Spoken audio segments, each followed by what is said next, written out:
2020 இறுதி பகுதியில் கொரோனாவுடைய முதல் அலை முடிந்து பொருளாதாரம் ஒரு சீரான நிலைமைக்கு திரும்புறதுக்கு முயற்சித்து கொண்டிருந்தது. 2020 மார்ச்சில் கொரோனா அப்படிங்கிற ஒரு விஷயம் பரவ ஆரம்பிக்குது.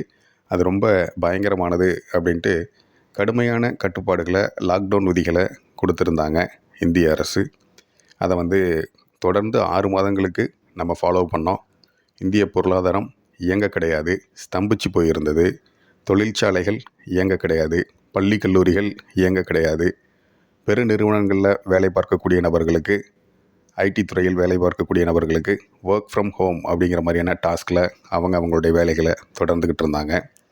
ரொம்ப கடுமையான காலகட்டத்தை தாண்டி ஒரு 6 மாதங்கள் கட்டுப்பாடுகளுடன் கூடிய லாக்டவுன் எல்லாம் முடித்து இந்த கொரோனாவுடைய முதல் அலை முடிவுக்கு வந்துருச்சு, கொரோனா அப்படிங்கிற விஷயம் முடிவுக்கு வந்துருச்சு அப்படின்ட்டு கட்டுப்பாடுகளில் சில தளர்வுகளை கொடுத்தாங்க. சில விதிகளுக்கு உட்பட்டு நார்மலான இயக்க நிலைக்கு போகலாம் அப்படிங்கிறத அலோவ் பண்ணாங்க. அந்த டைமில் நடந்த ஒரு சம்பவத்தை நான் இந்த இடத்துல குறிப்பிட்டு சொல்லணும். வாய்ப்புகள் கிடைக்கும் போதெல்லாம் ஆன்மீக கஷேத்திரங்களுக்கு யாத்திரை போகிறது அப்படிங்கிறது எனக்கு ரொம்பவும் பிடித்தமான விஷயம். அதை இப்போ வரைக்கும் நான் ஃபாலோ பண்ணிட்டு தான் இருக்கேன். 2020 மார்ச்சில் ஜெய்ப்பூரில் நடந்த ட்ரேடர்ஸ் கான்ஃபரன்ஸை அட்டன் பண்ணிவிட்டு வீட்டுக்கு வந்த எனக்கு தொடர்ந்து 6 மாதங்கள் வீட்டிலேயே இருக்க வேண்டிய கட்டாயம். எனக்கு மட்டும் கிடையாது, எல்லாருமே அப்போ கொரோனாவுடைய கட்டுப்பாடுகளுக்கு உட்பட்டு நம்ம வீட்டில் அடைபட்டு கிடந்த நாட்கள் அது. அப்படி தொடர்ந்து 6 மாதங்கள் வீட்டில் இருக்கும்போது அதுக்கப்புறம் இந்த கொரோனா முடிவுக்கு வந்துருச்சு அப்படின்னு சொல்லி சில தளர்வுகளுடன் கூடிய கட்டுப்பாடுகளை கொடுத்துருந்தாங்க. பயணங்களை மேற்கொள்கிறதுக்கு சில தளர்வுகள் கொடுத்துருந்தாங்க. அதுக்கு முன்னாடி வரைக்கும் ஒரு டிஸ்ட்ரிக்ட்லேருந்து இன்னொரு டிஸ்ட்ரிக்ட்டுக்கோ அல்லது ஒரு ஊர்லேருந்து இன்னொரு ஊருக்கோ போகிறதுக்கு மிகப்பெரிய கட்டுப்பாடுகள் இருந்துச்சு. அப்போது இந்த இடத்துல ஆர்டிபிசிஆர் அப்படின்னு சொல்லிட்டு சில டெஸ்ட்டுகள்லாம் பண்ணிவிட்டு அந்த சர்டிஃபிகேட்டை வச்சு நம்ம ஒரு இடத்துலேருந்து இன்னொரு இடத்துக்கு ட்ராவல் பண்ணலாம் அப்படின்னு அலோவ் பண்ணியிருந்த காலகட்டம் அது. முதல் கொரோனா அலை முடிந்த காலகட்டம். அப்போ பங்குச்சந்தையை பொறுத்த வரைக்கும் இந்த ஏர்லைன் ஸ்டாக்ஸ் எல்லாமே பூஸ்டாக ஸ்டார்ட் ஆகியிருந்த டைம். சரி, அந்த டைமில் 2020 நவம்பர் கார்த்திகை மாதம் அப்படி நினைக்கிறேன், கார்த்திகை மாதம் தான். அந்த டைமில் சபரிமலை ஐயப்பன் கோவிலுக்கு போகிறதுக்கு விருப்பம் எனக்கு இருந்துச்சு. அதுக்கு முன்னாடியே நிறைய முறை போயிருக்கேன். அந்த ஆண்டு போகணும் அப்படின்ட்டு ஒரு எண்ணம் எனக்குள்ளே வருது. ஏன்னா 6 மாதம் அடைபட்டு கிடைக்கும் பொழுது கூண்டை விட்டு வெளியே வரக்கூடிய ஒரு பறவை போல தான் மனதே இருக்கும். எங்கேயாவது வெளியே போய் பார்ப்போம் அப்படிங்கிற ஒரு இது இருக்கும். ஸோ எனக்குமே குறைந்தது மாதத்துக்கு ஒரு முறையாவது ஆன்மீக பயணம் அப்படிங்கிற மாதிரியும் அலுவலக பயணம் அப்படிங்கிற மாதிரியும் வெளியே எங்கேயாவது பறந்துட்டு தான் இருப்பேன். குறிப்பாக இமயமலையில் அதிகமாகவே இருந்திருக்கேன் நான்.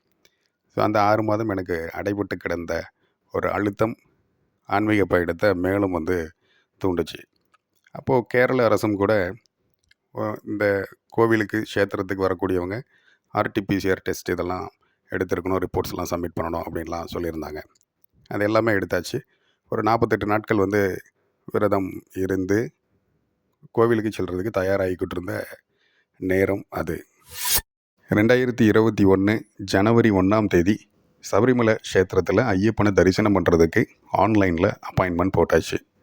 அந்த பயணத்திற்கு தேவையான தயாரிப்புகளில் டிசம்பர் கடைசி வாரத்தில் நான் ஈடுபட்டிருந்தேன். அப்போது இந்த ஆர்டிபிசிஆர் டெஸ்ட் எடுக்கிறது, பயன்படுத்தக்கூடிய வாகனத்துடைய எண், அந்த வாகனத்தை ஓட்டக்கூடிய ஓட்டுநருடைய பெயர், அவருடைய அட்ரஸ், அவருடைய ஆர்டிபிசிஆர் டெஸ்ட்டு, இந்த மாதிரி பல தகவல்களை சேகரித்து ஆன்லைனில் நம்ம அப்டேட் பண்ணணும். அப்போ தான் பயணத்திற்கு அனுமதியே கேரள அரசு கொடுத்தாங்க. ஸோ இந்த விஷயங்கள்லாம் ஈடுபட்டிருந்த நேரம் அது. அந்த நேரத்தில் இந்த 2020 இயர்லி கேண்டில் கம்ப்ளீட் ஆகுது. 2021 தொடங்க போகுது. அப்போது நிஃப்டி, பேங்க் நிஃப்டியுடைய பர்ஃபார்மன்ஸ் எப்படி இருக்குது, எப்படி இருக்கும் அப்படிங்கிற ஒரு அனாலிசிஸில் நான் ஈடுபட்டிருந்தேன். ஏன்னா எந்த ஒரு வேலைகள் இருந்தாலும் அந்த வேலைகளுக்கு இடையே என்னுடைய இந்த அனாலிசிஸ் அப்படிங்கிற அந்த வேலையை நான் செய்ய மறந்தது கிடையாது. அது எல்லா இடங்கள்லையும் செஞ்சுருக்கேன். சமீபத்தில் கூட ஒரு 2 அல்லது 3 மாதங்களுக்கு முன்னாடி கூட காலையில் 6 மணிக்கு எனக்கு விமான பயணம் ஒன்று இருந்துச்சு. விடிய கிட்டத்தட்ட ஒரு 11 மணியிலிருந்து 2 மணி வரைக்கும் இந்த வேலையை செஞ்சு முடித்து அதை கண்டென்ட்டாக ரெடி பண்ணி வச்சுட்டு தான் என்னுடைய பயணத்தவே நான் தொடங்கினேன். விமானத்தில் பயணிக்கும் பொழுது தான் உறக்கம் அப்படிங்கிறதே கிடச்சிது. 2020க்கு திரும்ப வருவோம். டிசம்பரில் இந்த அனாலிசிஸ் அப்படிங்கிற ஒரு விஷயத்தில் இருந்தேன். அப்போது ஒரு மாவட்டத்திலேருந்து இன்னொரு மாவட்டத்துக்கு போகிறதுக்கே வந்து கட்டுப்பாடுகள் நிறைய இருந்த டைம் அது. அந்த முதல் அலையின் போது சில தளர்வுகளை கொடுத்துருந்தனால எனக்கு சொந்த ஊருக்கு போகிறதுக்கான வாய்ப்பு கிடச்சிருந்தது. சொந்த ஊரில் தோட்டம் இருக்குது. அந்த தோட்டத்தில் ஒரு வீடு இருக்குது. ஃபார்ம் ஹவுஸ் அப்படின்னு சொல்லலாம். இல்லை வட்டார வழக்கில் சொல்லணும் அப்படின்னா தோட்டத்து வீடு இல்லை களத்து வீடு அப்படின்னு சொல்லலாம். இப்படி ஒரு 8 மாதம் கழித்து என்னுடைய சொந்த ஊருக்கு போயிட்டு சில ரெப்பை சந்திச்சுட்டு என்னுடைய தோட்டத்து வீட்டில் இருந்து இந்த அனாலிசிஸை நான் செஞ்சிட்ருந்தேன். அந்த தோட்டத்து வீடு அப்படிங்கிறது சுற்றியும் வயல்வெளிகள் இருக்கும். நடுவில் இந்த வீடு இருக்கும். பக்கத்தில் ஒரு பெரிய பறந்து விரிந்த ஒரு களம் ஒன்று இருக்கும். இந்த தானியங்கள் எல்லாம் எடுத்துகிட்டு வந்தால் அதில் காய வச்சு உலர்த்தி எடுத்துக்கிறதுக்கு பயன்படுத்தக்கூடிய ஒரு களம். அப்படி எடுக்கக்கூடிய அந்த தானியங்களை எல்லாம் திரும்ப மழையிலேருந்து பாதுகாத்துக்கிறதுக்காக இந்த வீட்டுக்குள்ளே ஸ்டோர் பண்ணுவோம். கிட்டத்தட்ட அது வந்து ஒரு ஸ்டோர் ஹவுஸ் மாதிரி தான் அந்த வீடு பயன்படுத்தப்பட்டது. தங்குவதற்கு ஊருக்குள்ளே இருக்கக்கூடிய வீடு தான் பயன்படுத்தப்பட்டது. தோட்டத்தை சுற்றி பார்க்க வந்திருந்தேன். எனக்கு சுற்றி பார்த்துட்டு அந்த வீட்டில் இருந்தேன். கையில் எப்போவுமே வந்துட்டு கணினி இருக்கும், தொலைபேசி இருப்பது போல். ரொம்ப அமைதியான சூழ்நிலை, சுற்றியும் வயல்வெளி, நல்லா இருந்துச்சு, பார்க்குறதுக்கு ரம்மியமாக இருந்துச்சு. சரி, நம்ம இந்த இடத்துல இந்த அனாலிசிஸ் முடிச்சுருவோம். ஊருக்கு போனால் சில உறவினர்கள் வந்து ஊருக்கு இந்த சென்ஸ் ஊருக்குள்ளே இருக்கக்கூடிய வீட்டுக்கு போகும்போது உறவினர்கள் வந்து நம்மக்கிட்ட பேசுவாங்க. அப்போ நம்ம இந்த அனாலிசிஸை ஒரு முழுமையான கவனத்தோடு செய்ய முடியாமல் போகிறதுக்கு வாய்ப்புகள் இருக்கும். அவங்கக்கிட்ட பேசாமலும் தவிர்க்க முடியாது. ஸோ இங்கே நம்ம தோட்டத்திலேயே வந்து அந்த அனாலிசிஸை முடிச்சுட்டு போயிடலாம் அப்படின்னு சொல்லிட்டு அந்த களத்து வீட்டில் இருக்கக்கூடிய ஒரு பழைய கணினி மேசை, அந்த மேசையில் என்னுடைய கணினியை வச்சு நான் வந்து என்னுடைய அனாலிசிஸை ஸ்டார்ட் பண்ணியிருந்தேன். நார்மலாக வந்துட்டு ஒரு 3 அல்லது 5 மணி நேரம் அளவுக்காவது ஒரு சார்ட் அனாலிசிஸ் அப்படிங்கிறத நான் செய்வேன். அந்த தோட்டத்து வீடு ரொம்ப பெரிய வீடு. தானியங்கள் உள்ள கிடக்கு, மூட்டைகளாக கிடக்கு. விவசாயத்திற்கு தேவையான கருவிகள் அங்கு வைக்கப்பட்டிருக்கு. தானியங்களையும் தானிய மூட்டைகளை எடுப்பதற்கு மட்டுமே அதிகம் பயன்படுத்தக்கூடியது, விவசாய பொருட்களை வைத்து எடுப்பதற்கு மட்டுமே பயன்படுத்தக்கூடிய அந்த இடத்துல நான் வந்து அனாலிசிஸ் பண்ணேன். ரொம்ப டீப்பாக அனாலிசிஸ் போயிட்டுருக்கு. இந்த சார்ட் அனாலிசிஸ் அப்படிங்கிற மாதிரியான விஷயங்கள்லாம் ஈடுபடும்போது நான் என்னவே மறந்துடுவேன். பல நேரங்கள் அது நடந்திருக்கு. ரொம்ப ஆழ்ந்து ரொம்ப டீப்பாக உள்ள அனலைஸ் பண்ணுறது அப்படிங்கிறது ரொம்ப பிடித்து போன விஷயம் அது. அந்த சார்ட் வந்து நம்மக்கிட்ட பேச ஆரம்பிக்கும். கேண்டில் ஸ்டிக் நம்மக்கிட்ட பேச ஆரம்பிக்கும். அது நடந்து முடிஞ்ச விஷயத்தையும் சொல்லும், நடக்க போகிற விஷயங்களையும் சொல்லும். கேண்டில் ஸ்டிக் பேட்டர்ன் இல்லை சார்ட் பேட்டர்ன் அப்படின்னு சொல்லுவோம். அது ஃப்யூச்சரில் வரக்கூடிய மார்க்கெட் நகர்வுகளை முன்னாடியே நமக்கு சொல்லக்கூடிய விஷயமா இருக்கும். இருக்கிற இண்டிகேட்டர்ஸ்லேயே ரொம்ப லீடிங் இண்டிகேட்டர்ஸ் எதுன்னு சொன்னோம் அப்படின்னா இந்த சார்ட் அண்ட் கேண்டில் ஸ்டிக்ஸை தான் நம்ம சொல்லணும். Candle stick it self is an indicator which is a leading indicator அப்படின்னு நம்ம சொல்லலாம். அதுதான் உண்மையும் கூட. அதனால் இந்த அந்த சார்ட் பேட்டர்னை பற்றியோ பேசுனாவே வந்துட்டு ரொம்ப குதூகலமாயிடுவேன் நான். அப்படி ஒரு இடத்துல வந்துட்டு இந்த மாதிரி சார்ட் அனாலிசிஸ் பண்ணுறதுக்கு எனக்கு ஒரு வாய்ப்புகள் கிடைக்கும்போது நான் விடலை. அன்றைக்கி வந்துட்டு ஒரு 3 மணி நேரம் அளவுக்கு வந்து அந்த சார்ட் அனாலிசிஸ் பண்ணி அந்த கண்டென்ட்டை நான் ரெடி பண்ணிகிட்டு இருந்தேன். விச் மீன்ஸ் எழுதிட்டு இருந்தேன். அந்த இடத்துல நடந்த ஒரு சம்பவத்தை நான் இந்த இடத்துல குறிப்பிட்டு சொல்லணும். அந்த கணினி மேசை, பழைய கணினி மேசைன்னு ஒன்று சொன்னேன் இல்லையா, அந்த தோட்டத்து வீட்டில் இருக்கிறது, அதுக்கு கீழே கால் நான் வச்சுருக்கேன். சபரிமலைக்கு மாலை போட்டு யாத்திரை போகிறனால வந்துட்டு காலணிகள் பயன்படுத்தாத நேரம் அது. அதனால் நார்மலாக அந்த வீட்டுக்குள்ளே போகும் பொழுது காலணி இல்லாமல் போகிறது கிடையாது. ஆனால் சரி ஓகே அப்படின்னு சொல்லி அந்த இடத்துல காலணி இல்லாமல் நான் பயன்படுத்திகிட்ருக்கேன். ஒரு 1 மணி நேரம் 1.5 மணி நேரம் போயிருந்திருக்கோம். கணினியுடைய ஸ்க்ரீனை நான் பார்த்துட்ருக்கேன். அந்த அனாலிசிஸில் குறிப்புகள் எடுத்துக்கிட்டு இருக்கேன், எல்லாம் பண்ணிகிட்ருக்கேன். காலை கீழே வச்சுருக்கேன். அப்போ வந்துட்டு காலில் வந்து ஏதாவது சின்னதாக வந்துட்டு ஒரு ஈக்களோ அல்லது கொசுவோ வந்துட்டு உட்காந்தது அப்படின்னா நமக்கு சென்ஸ் பண்ண முடியும்.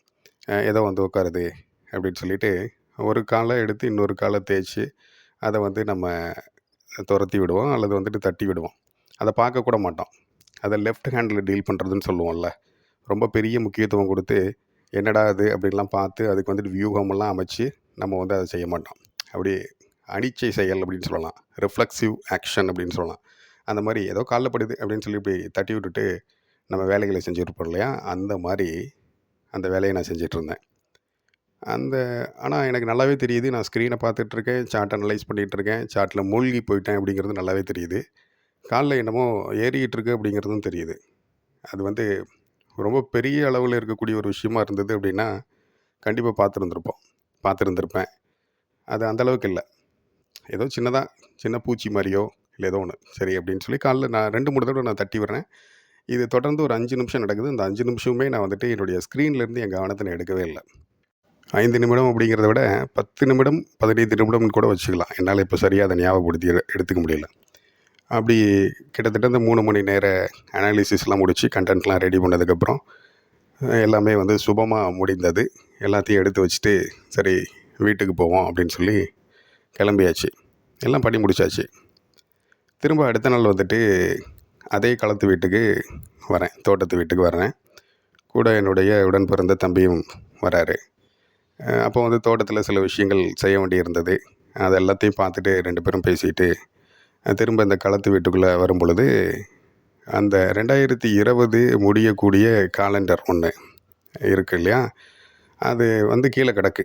அது புது காலண்டர் அதுக்குள்ளே வந்துருச்சு. 2021க்கான காலண்டர் வந்து அந்த இடத்துல மாட்டப்பட்டிருந்தது. 2020 காலண்டர் சுருட்டி கீழே வீசப்பட்டிருந்தது. சரி இது என்ன இப்போ கீழே கிடக்கு அப்படின்னு சொல்லிட்டு அதை எடுத்து ஒரு ஓரமாக வைப்போம் அப்படின்னு சொல்லி நான் அந்த கேலண்டர், அதாவது மாத காலண்டர்னு சொல்லுவோம், நாட்காலண்டர் கிடையாது, மாத காலண்டர் இருக்கக்கூடிய ஒரு 12 பக்கங்களாக எதுவும் இருக்கும் இல்லையா, அந்த கேலண்டர் மடித்து கிடக்கு. அதை நான் எடுத்து தூர வீசுவோம் அப்படின்னு சொல்லி எடுக்க போகிறேன். ஆனால் அப்போவும் வந்து பார்த்திங்க அப்படின்னா நான் வந்து இது ரைட் ஹேண்டில் எடுக்கலை. எப்போவுமே ரைட் ஹேண்டில் எடுக்கக்கூடிய நபர் அன்னைக்கு ரைட் ஹேண்டில் எடுக்கலை, லெஃப்ட் ஹேண்டில் தான் எடுக்கிறேன். லெஃப்ட் ஹேண்டில் எடுக்கும்போது தான் தெரியுது அதுக்குள்ளே வந்துட்டு ஒரு சின்ன காமன் கிரைட் கட்டு விரியன் பாம்பு இருக்குது அப்படிங்கிறது. ரொம்பவும் குட்டியான ஒரு பாம்பு, கட்டு விரியன் பாம்பு அதுக்குள்ளே இருக்குது. அப்படியே அந்த கேலண்டரை கீழே போட்டாச்சு. அதை பார்த்த எனது தம்பி அந்த காமன் கிரைட், அந்த கட்டுவிரியன் பாம்பை அப்படியே ஒரு முறத்தில் மொத்தமாக எடுத்து மேலே வச்சு அழுத்தி பிடிச்சி அதை கொண்டு போய் தூக்கி எறிஞ்சிட்டாரு. பார்க்குறதுக்கு ரொம்பவும் குட்டியான ஒரு பாம்பு தான் அந்த கட்டுவிரியன் பாம்பு. இந்தியாவில் இருக்கக்கூடிய 4 வகை நச்சு பாம்புகளில் மிகவும் கொடிய விஷம் இருக்கக்கூடிய பாம்பு வந்துட்டு இந்த கட்டுவிரியன் பாம்பு தான். அந்த கட்டுவிரியன் பாம்பு தான் நேற்று, அதாவது அன்றைய தினத்துக்கு முன்தினம் நான் செஞ்சுக்கிட்டு இருந்தேன், அனாலிசிஸ் பண்ணிகிட்டு இருந்தேன்னு சொன்னேன் இல்லையா, அந்த டைமில் என் காலில் ஏறின அந்த 15 நிமிடங்கள் என்னுடன் விளையாடி கொண்டிருந்த அந்த கட்டுவிரியன் பாம்பு. முதல் நாள் அனாலிசிஸில் இருந்தபோது இந்த மாதிரி ஒன்று காலில் ஊறுது அப்படிங்கிறதுக்கு பெருசாக நான் கவனம் கொடுக்காம, இருக்கக்கூடிய இடம் வந்துட்டு தோட்டத்து வீடு, களத்து வீடு அப்படிங்கிறத மறந்து பெருசாக நான் வந்துட்டு கவனம் கொடுக்காம என்னுடைய சார்ட்டில் மட்டுமே நான் கவனத்தை வச்சுருந்தேன். அந்த ஒரு 3 மணி நேரத்தில் ஒரு 1/4 மணி நேரம் முன்னாடி என்னோட வந்து விளையாடிக்கிட்டு இருந்த அதே பாம்பு தான் அப்படிங்கிறத நான் வந்து அடுத்த நாள் தான் உணர்ந்தேன். அது வரைக்குமே என்னுடைய பிரெயின் வந்து அதை கனெக்ட் பண்ணி பார்க்க கிடையாது. ஸோ முதல் நாள் நான் அந்த அனாலிசிஸில் இருக்கும் பொழுது அதோட இடத்துலேருந்து நான் பண்ணியிருக்கேன். அந்த கணினி வைக்கக்கூடிய பழைய மேசை அப்படின்னு ஒன்று சொன்னேன் இல்லையா, அந்த பழைய மேசை களத்து வீட்டில் தண்ணீர் வெளியேறுவதற்காக வைக்கப்படும் ஒரு ஜலதாரை அப்படின்னு சொல்லுவாங்க. ஊர் வழக்கத்தில் வந்துட்டு சலதாரை அப்படின்னு சொல்லுவாங்க. அந்த ஓட்டை வழியாக வந்துட்டு வந்திருந்த பாம்பு, அதோடைய குடியிருப்பாக சில நாட்கள் அதை பயன்படுத்தி இருக்கும் போல இருக்குது. அது மார்கழி மாதம் அப்படிங்கிறது உங்களுக்கு தெரியும், பனிக்காலம் அதிகமாக இருக்குது. அப்படிங்கும்போது இந்த பாம்புகள் வந்து வெப்பம் மிகுந்த இடங்களுக்கு பக்கத்தில் வந்து அவங்களுடைய உறைவிடத்தை வச்சுக்குவாங்க. அப்போது அந்த களத்து வீடு அப்படிங்கிறது தானிய கிடங்குகள் அப்படிங்கிறனால அதில் இயல்பாகவே கொஞ்சம் வெப்பம் மற்ற சமநிலையை விட கொஞ்சம் அதிகமாக இருக்கும். வயல்வெளிகள், சுற்றியும் வயல்வெளிகள் அப்படிங்கும்போது உங்களுக்கு ரொம்ப கடுமையான குளிருடன் கூடிய விஷயமாக இருக்கும். அப்போது இந்த பாம்பு அப்படிங்கிறது வெப்பத்தை தேடி உள்ளே வந்து கொஞ்ச நாட்கள் அவங்களுடைய ஜாகையை மாற்றி இருந்திருக்காங்க. அந்த நேரத்தில் அடியேன் நான் போய் அவங்கக்கிட்ட கடி வாங்காமல் தப்பிச்சு நான் வெளியே வந்திருக்கேன். இந்த மாத காட்டி, அதாவது மந்த்லி கேலண்டரை கூட நான் வந்துட்டு வலது கையில் எடுக்கலை, இடது கையில் தான் எடுத்தேன். வலது கையில் எடுத்திருந்தால் அந்த குட்டி பாம்பு என்னுடைய கையை கடிச்சிருக்கிறதுக்கும் வாய்ப்புகள் இருந்திருக்கும். ஏன்னா அதோடைய தலைப்பகுதி நான் வலது கையை வச்சுருந்தேன்னா என்னுடைய வலது கை பக்கம் அதோடைய தலைப்பகுதி இருந்திருக்கும். இடது கையில் எடுத்தது கூட அன்றைக்கி வந்துட்டு ஒரு அதிர்ஷ்டம் அப்படின்னு தான் சொல்லிக்கணும். பாம்பை பொறுத்த வரைக்கும் குட்டி பாம்பு பெரிய பாம்புன்னு கிடையாது. பெரிய பாம்பை விட குட்டி பாம்புக்கு விஷம் அதிகம் அப்படிங்கிறது ஒரு விஷயம். இந்த மாதிரி அந்த காமன் க்ரைட் அப்படின்ற கட்டுவிரியன் பாம்பும் நானும் 2 பேரும் சேர்ந்து ரொம்ப அற்புதமான ஒரு அனாலிசிஸ் டிசம்பர் எண்டில் பண்ணியிருந்தோம். குறிப்பாக டிசம்பர் 26ஆம் தேதி பண்ணியிருந்தோம். இந்தளவுக்கு வெளிப்புற விஷயங்களுக்கு வந்துட்டு முக்கியத்துவம் கொடுக்காம ரொம்பவும் அதிக கவனத்தோட ஃபோக்கஸோடு வந்துட்டு சார்ட் அனாலிசிஸ் அப்படிங்கிற அளவுக்கு செய்கிற அளவுக்கு அதில் என்ன தான் இருக்குது. நீங்களும் தான் சொல்கிறீங்க, கேண்டில் ஸ்டிக்கை பாருங்கள், சார்ட்டை பாருங்கள், கேண்டில் ஸ்டிக் பேட்டர்னெல்லாம் பாருங்கன்னு சொல்கிறீங்க. அந்த மார்க்கெட்டுடைய நேச்சரை ஃபீல் பண்ணுங்கன்னு சொல்கிறீங்க. இது என்ன தான் பண்ணுறது, இது எப்படி ஃபீல் பண்ணுறது அப்படிங்கிற சில கேள்விகள் உங்களுக்குள்ளே செய்யலாம். ரஜினி சார் வந்துட்டு ஒரு விழா மேடையில் சொல்லியிருந்திருப்பார், மணிரத்னம் சாருடைய டைரெக்ஷனில் நடிக்கிறது ரொம்ப கஷ்டமான விஷயமா இருக்கும். அவரை ஃபீல்பார். அது என்ன ஃபீல், அது என்னத்தை ஃபீல் பண்ணுறது அப்படின்னு எனக்கு கன்ஃபியூஸ் ஆகும் அப்படிங்கிற மாதிரி ரொம்ப நகைச்சுவையாக வந்துட்டு திரு ரஜினி அவர்கள் குறிப்பிட்டிருப்பார். அந்த மாதிரி இந்த மார்க்கெட் நகர்வுகளை ஃபீல் பண்ணுங்க அப்படிங்கும்போது இது எப்படி ஃபீல் பண்ணுறது? இந்த candlestick patterns, chart patterns அப்படிங்கிறது பல விஷயங்களை நமக்கு சொல்லிக்கிட்டே இருக்கும். ஆல்ரெடி சொன்னது போல் இந்த கேண்டில் ஸ்டிக் அப்படிங்கிறது லீடிங் இண்டிகேட்டர். இந்த கேண்டில் ஸ்டிக்கை அப்சர்வ் பண்ணி இதோடைய மூமெண்ட்ஸ் அப்சர்வ் பண்ணி தான் வந்துட்டு மற்ற இண்டிகேட்டர்ஸ் வந்து ஃபங்க்ஷன் ஆகவே செய்யுது. ஸோ அது எல்லாமே லேட் ப்ராசஸ். இந்த கேண்டில் ஸ்டிக்ஸை அப்சர்வ் பண்ணி தான் லேட் ப்ராசஸ் செய்யும். பட் நம்ம அந்த கேண்டில் ஸ்டிக்ஸை ரொம்ப அதிகப்படியான கவனம் கொடுத்து இதை பற்றி நிறைய தெரிஞ்சு வச்சுருக்கோம் அப்படின்னா அது பல விஷயங்களை நமக்கு குறிப்பிட்டு சொல்லிக்கிட்டே இருக்கும். பாசிபிலிட்டிஸ், ப்ராபபிலிட்டிஸ்னு சிலதெல்லாம் இருக்கும் இல்லையா? அந்த வகையில் நம்ம அதை யோசித்து பார்க்கும் பொழுது இந்த மாதிரி நடக்கிறதுக்கு வாய்ப்பு இருக்குது, அந்த மாதிரி நடக்கிறதுக்கு வாய்ப்பு இருக்குது, இல்லை இந்த 2 மாதிரியுமே நடக்காமல் இன்னொரு மாதிரி நடக்கிறதுக்கு வாய்ப்பு இருக்குது, இந்த மாதிரி மட்டுமே தான் நடக்கிறதுக்கு சான்சஸ் இருக்குது அப்படிங்கிற மாதிரி எல்லாம் சில விஷயங்களும் நம்மக்கிட்ட சொல்லிக்கிட்டே இருக்கும். 2031 வரைக்கும் இருக்கக்கூடிய நிஃப்டி நகர்வுகளை ஐடென்டிஃபை பண்ணி அதை சரியாக நடக்குமா நடக்காதா, என்னென்ன ப்ராபபிலிட்டிஸ் இருக்குது, எந்த லெவல்லேருந்து மார்க்கெட் திரும்புறதுக்கான வாய்ப்புகள் இருக்குது, எந்த இடத்துலேருந்து திரும்ப மார்க்கெட் எஸ்கலேட் ஆகிறதுக்கான சான்சஸ் இருக்குது அப்படிங்கிற ஒரு ரோட் மேப் க்ரியேட் பண்ணி வச்சுருக்கேன் இப்போது. அப்படின்னா அதுக்கு மிக முக்கியமான காரணம் இந்த சார்ட் அனாலிசிஸ், சார்ட்டிங் அப்படிங்கிற விஷயந்தான். சார்ட்டில் இதை வந்து ப்ரொஃபஷனலாக கற்றுக்கிட்டு செய்கிறது அப்படிங்கிறது என்ன? ஏன்னா நிறைய பேக்ரவுண்ட்லேருந்து நம்ம வந்திருப்போம். என்னுடைய பேக்ரவுண்டாக நான் ஆல்ரெடி உங்களுக்கு சொல்லியிருந்திருப்பேன். ஃபிசிக்ஸ், கம்ப்யூட்டர் சயின்ஸ் அப்படின்ட்டு சுத்தமும் எனக்கு வந்துட்டு இந்த சார்ட்டை பற்றி தெரியாது.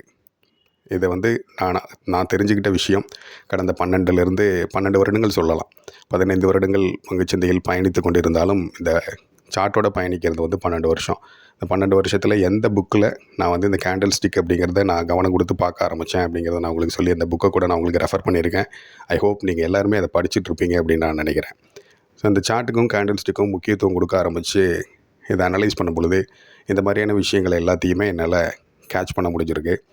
சார்ட் வந்து ஆச்சரியப்படுத்தக்கூடிய பல விஷயங்களை முன்னாடியே எனக்கு தெரிவிச்சிருக்கு. அதையுமே கடந்த சில வீடியோக்களில் நான் வந்து தொடர்ந்து சொல்லிட்டு வந்திருப்பேன். என்னுடைய சேனலை ஃபாலோ பண்ணிகிட்டு இருக்கக்கூடிய நிறைய கன்சிஸ்டன்ட் வியூவர்ஸ், பழைய வியூவர்ஸ் வந்துட்டு என் கூட ட்ராவல் பண்ணக்கூடியவங்களுக்கு இது தெரிஞ்சிருக்க வாய்ப்பு இருக்குது. நிறைய இடத்துல வந்து இந்த மாதிரி சார்ட்டை வந்து பிரதானப்படுத்தி சார்ட்டு தான் லீடிங் இண்டிகேட்டர், கேண்டில் ஸ்டிக் தான் லீடிங் இண்டிகேட்டர் அப்படிங்கிறத நான் சொல்லிகிட்டே வந்திருப்பேன். இன்னொரு விஷயத்தையும் சொல்லுவேன். என்னுடைய நண்பர்கள்கிட்ட பேசும் பொழுதோ, அதாவது இந்த பங்குச்சந்தை சம்மந்தமான நண்பர்கள் கூட பேசும் பொழுது என்கிட்ட அவங்க சில கேள்விகள் கேட்கும் பொழுது அவங்களுக்கு நான் சொல்லக்கூடிய ஒரே பதில் என்ன அப்படின்னா, என்னை வந்துட்டு ஒரு 4 மலை தாண்டி 7 கடல் தாண்டி எங்கேயோ ஒரு மூலையில் இருக்கக்கூடிய ஒரு தனிமையான வீட்டில் என்னை தூக்கி போட்டுட்டு கையில் ஒரு 4 ஸ்க்ரீனை கொடுத்துருங்க, அதில் சார்ட்டை கொடுத்துருங்க, ரொம்ப ஹாப்பியாக வந்து அந்த டேஸை வந்து நான் என்ஜாய் பண்ணுவேன் அப்படின்னு தான் நான் சொல்லியிருந்திருக்கேன். அந்த வீட்டை பூட்டி கூட சாவியை தூக்கி கடல்லையே தூக்கி எறிஞ்சிட்டு கூட போங்க அப்படின்பேன் நான். அந்தளவுக்கு இந்த சார்ட் அனாலிசிஸில் தொலைஞ்சு போகிறது அப்படிங்கிறது எனக்கு ரொம்பவும் பிடித்தமான விஷயம். வீட்டில் உட்காந்து நான் இந்த சார்ட் அனாலிசிஸ் பண்ணிக்கிட்டு இருக்கேன் அப்படின்னா வீட்டில் இருக்கக்கூடிய நபர்கள் ஏதாவது என்கிட்ட கேட்குறாங்க அப்படின்னா அதுக்கு அனிச்சை செய்யலாம், ரிஃப்ளெக்ஸிவ் ஆக்ஷனாக வந்துட்டு என்கிட்ட பதில் உரிமை தவிர அவங்க சொன்ன விஷயங்களை என்னால் உள்ளே வாங்கியிருக்க முடியாது. அது அவங்க என்ன விஷயத்தை சொன்னாங்களோ அந்த விஷயத்தை நான் செஞ்சுருக்கவும் மாட்டேன். ஆனால் வந்துட்டு ஓகே ரைட் அப்படிங்கிறது மட்டும் நான் சொல்லியிருந்திருப்பேன் வீட்டில் இருக்கக்கூடிய நபர்கள் கேட்கக்கூடிய கேள்விகளுக்கு. அவங்க ஒரு கட்டத்தில் புரிஞ்சுக்கிட்டாங்க, இந்த கேஸ் வந்து தேராது, இது சார்ட்டுக்குள்ளே போச்சு அப்படின்னா மொத்தத்தையும் மறந்துடும் அப்படிங்கிறத புரிஞ்சுட்டு ரொம்ப முக்கியமான விஷயங்கள் வந்து சில விஷயங்கள் வந்து அந்த நேரத்தில் சொல்ல தேவையில்லைன்னு சொல்ல மாட்டாங்க. சொல்லணும் அப்படிங்கிற மாதிரியான விஷயங்கள் இருக்குது அப்படின்னா தோலை தட்டி 2 அல்லது 3 முறை தட்டும் பொழுது அதுக்கப்புறம் நான் திரும்பி கவனத்தோடு அவங்க சொல்கிறத நான் கேட்டிருக்கேன். அந்த மாதிரி அவங்க இந்த மாதிரியான விஷயங்களுக்கு மாறிக்கிட்டாங்க. இது ரொம்ப பெருமையாக வந்து பெருமைப்பட்டு ப்ரைஸ் பண்ணி செல்ஃப் ப்ரொக்ளைமேஷன் அப்படிங்கிற மாதிரிலாம் இதை நீங்கள் எதையும் எடுத்துக்க வேண்டாம். ரொம்ப பிரதானப்படுத்தி நான் முக்கியத்துவம் கொடுக்கணும் அப்படிங்கிற காரணத்துக்காக இந்த சார்ட் அனாலிசிஸ் அப்படிங்கிறத நான் சொல்கிறேன். Candlestick patterns, chart patterns. இப்போ நீங்கள் வந்துட்டு ஏபிசிடி தான் ஸ்டார்ட் பண்ணியிருக்கீங்க. கேண்டில்ஸ்டிக்கு தான் நான் ஒரு புக்கை ரெஃபர் பண்ணியிருக்கேன். அதுக்கப்புறம் இந்த பேட்டர்ன்ஸ் எல்லாமே வந்துட்டு அடுத்து கேண்டில்ஸ்டிக்கெல்லாம் ஜாயின் ஆகும் பொழுது வரக்கூடிய பேட்டர்ன்ஸ்னு ஒன்று இருக்கும் இல்லையா, அதுக்கு ஒரு புக்கு வந்து ரெஃபர் பண்ணுவேன். இப்போ ஏபிசிடிலேயே வந்துட்டு இது வந்து ஃபர்ஸ்ட் லெவல். அடுத்த ஏபிசிடி வந்துட்டு அந்த பேட்டர்ன்ஸை பற்றின ஒரு புக்கு. அதுக்கு மேலே நான் என்னுடைய பங்குச்சந்தை பயணத்தில் ஐடென்டிஃபை பண்ணியிருக்கக்கூடிய பேட்டர்ன்ஸில் சில பேட்டர்ன்ஸை நான் வந்து உங்களுக்கு கிளாஸாகவே நான் எடுப்பேன். ஏன்னா இந்த சார்ட் அப்படிங்கிறது வந்து உங்களுக்கு பார்க்கும் பொழுது நேக்கட் சார்ட்ஸ் அப்படின்னு சொல்லுவேன். வெறுமனே எந்த ஒரு கோடும் எந்த ஒரு கட்டமும் வட்டமும் எதுவும் வரையாமல் வெறுமையாக இருக்கக்கூடிய அந்த சார்ட்டை பார்க்கும் பொழுது அது எனக்கு பல விஷயங்கள் எனக்கு சொல்லிகிட்டு இருக்கும். நான் ஒரு லைனை போட்டு பார்க்குறேன் அப்படின்னா அந்த லைன் என்னுடைய எண்ண ஓட்டங்களை தடுத்து நிறுத்திடும். அந்த லைனை போட்டு பார்த்துட்டு அது சொல்லக்கூடிய விஷயங்களை தெரிஞ்சுக்கிட்டு திரும்ப வேறு ஒரு மாதிரி ஒரு ட்ரெண்ட் லைனை போடுவேன். அது இன்னும் எனக்கு சில விஷயங்களை சொல்லும். அதுக்கப்புறம் திரும்ப இன்னொரு மாதிரியான ஒரு ரெக்டாங்கிள் பாக்ஸை போடுவேன். ஃப்ரிக்ஷன் ஜோன் அப்படின்னு சொல்லுவோம் இல்லையா, அந்த மாதிரி. அதுக்கப்புறம் ட்ரையாங்கிள் பாக்ஸ் ஒன்று போடுவேன். இந்த மாதிரி ஒவ்வொரு மாதிரி போட்டு தான் அது சொல்லக்கூடிய விஷயங்களை நான் தெரிஞ்சுக்குவேன். எல்லாத்தையும் மொத்தமாக ஒரே இடத்துல வைக்கும் பொழுது நமக்கு கன்ஃபியூஷன் ஆகும். ரெண்டாவது, நம்மளுடைய எண்ண ஓட்டங்கள் அந்த இடத்துல தடைபடும். சார்ட் அனாலிசிஸ், சார்ட்டிஸ்ட் இப்படிங்கிறது வந்து எந்தளவுக்கு நம்ம ஆர்வத்தோட அந்த சார்ட்டை அப்ரோச் பண்ணுறோமோ அந்தளவுக்கு வந்து நம்ம ஈர்க்கப்படுவோம் அப்படிங்கிறதுல மட்டும் நீங்கள் கவனம் வைங்க. சரிங்க சார், இதெல்லாம் ஓகே. இப்போ நான் எப்படி ஆரம்பிக்கிறது அப்படின்னு நீங்கள் கேட்டிங்கன்னா, கேண்டில்ஸ்டிக்கை படிங்க. புக் ஒன்று ரெஃபர் பண்ணியிருக்கேன். அதுக்கப்புறம் அந்த கேண்டில்ஸ்டிக்ஸ் எல்லாத்தையுமே வந்து நீங்கள் சார்ட்டில் பார்க்கும் பொழுது ஐடென்டிஃபை பண்ணுங்கள். அது வந்ததுக்கப்புறம் என்ன மாதிரி நடந்திருக்கு, அதுக்கு முன்னாடி எந்த மாதிரி நடந்திருக்கு அப்படிங்கிறத அனலைஸ் பண்ணி பாருங்கள். அந்த கேண்டில்ஸ்டிக் எந்த இடத்துல வந்திருக்கு அப்படிங்கிறத பாருங்கள். சரியா? அதுக்கடுத்து வெறும் பிளாங்க் ஷார்ட்டை வச்சு, நேக்கட் சார்ட்ஸை வச்சு அதில் சில லைன்ஸை ட்ரா பண்ணி பாருங்கள். எப்படி லைனை ட்ரா பண்ணுறது? முயற்சி பண்ணால் லைனை ட்ரா பண்ணலாம். 2 இடம் வந்துட்டு ரெசிஸ்டன்ஸாக இருக்குது அப்படின்னா அந்த ரெசிஸ்டன்ஸை கனெக்ட் பண்ணக்கூடிய ஒரு லைனை ட்ரா பண்ணுங்கள். That is trend line. அதேமாதிரி டவுன் சைடில் 2 இடத்துல இருந்து சப்போர்ட் எடுத்திருக்கு. டிஃப்ரெண்ட் டைம் ஃப்ரேம்ஸில் வச்சு பார்த்துக்குங்க. அந்த சப்போர்ட்டை வந்து கனெக்ட் பண்ணக்கூடிய சப்போர்ட்டிங் பாயிண்ட்ஸை கனெக்ட் பண்ணக்கூடிய ஒரு லைனை ட்ரா பண்ணுங்கள். அது ஒரு bottom trend line, support trend line போம். மேலே நீங்கள் ட்ரா பண்ணது என்னது? Resistance trend line. ஸோ சார்ட்டில் மவுஸை கையில் பிடிச்சி ஸ்க்ரீனில் இந்த மாதிரி நீங்கள் வந்துட்டு உங்களுடைய வித்தைகளை, உங்களுடைய அப்ரோச் அந்த இடத்துல நீங்கள் பண்ணி பாருங்கள். அது பல விஷயங்களை கொடுக்கும். எனக்கு பிடிபடாத விஷயங்கள் கூட உங்களுக்கு பிடிபட வாய்ப்புகள் நிறைய இருக்குது. ஏன்னா அது வந்து ஒரு அக்ஷய பாத்திரம் மாதிரி. அதை எந்த அளவுக்கு நம்ம பயன்படுத்துகிறோமோ அந்த அளவுக்கு நமக்கான விஷயங்கள் தெரிய வரும் அப்படிங்கிறத மட்டும் இந்த இடத்துல சொல்கிறேன். திரும்ப இன்னொரு வீடியோவில் மீட் பண்ணலாம். Thank you so much. பாய். அப்புறம் இந்த விஷயத்த சொல்ல மறந்துட்டேன். 2021 ஜனவரி 1ஆம் தேதி சபரிமலை க்ஷேத்திரத்தில் ஐயப்பனுடைய தரிசனம் ரொம்பவும் திவ்யமாக இருந்துச்சு. என்னுடைய வாழ்நாள்லேயே வந்துட்டு ஒரு 10 நிமிடங்களுக்கும் மேலே அந்த க்ஷேத்திரத்தில் ஐயப்பனை நேரில் நின்று தரிசிக்கிறதுக்கான வாய்ப்பு கிடைச்சது அந்த வருஷத்தில் மட்டும்தான். ரொம்ப கடுமையான கட்டுப்பாடுகளுடன் விதிகள் இருந்தாலும் அந்த இடத்துல வந்துட்டு அந்த விதிகளுக்கு உட்பட்டு அந்த பயணத்தை மேற்கொண்டு, அந்த விரதத்தை மேற்கொண்டு, யாத்திரையை மேற்கொண்டு க்ஷேத்திரத்தில் நின்று ஐயப்பனை தரிசிக்கக்கூடிய அந்த கணம் பேரமைதி, பெருமகிழ்ச்சியுடைய உச்சம். நன்றி.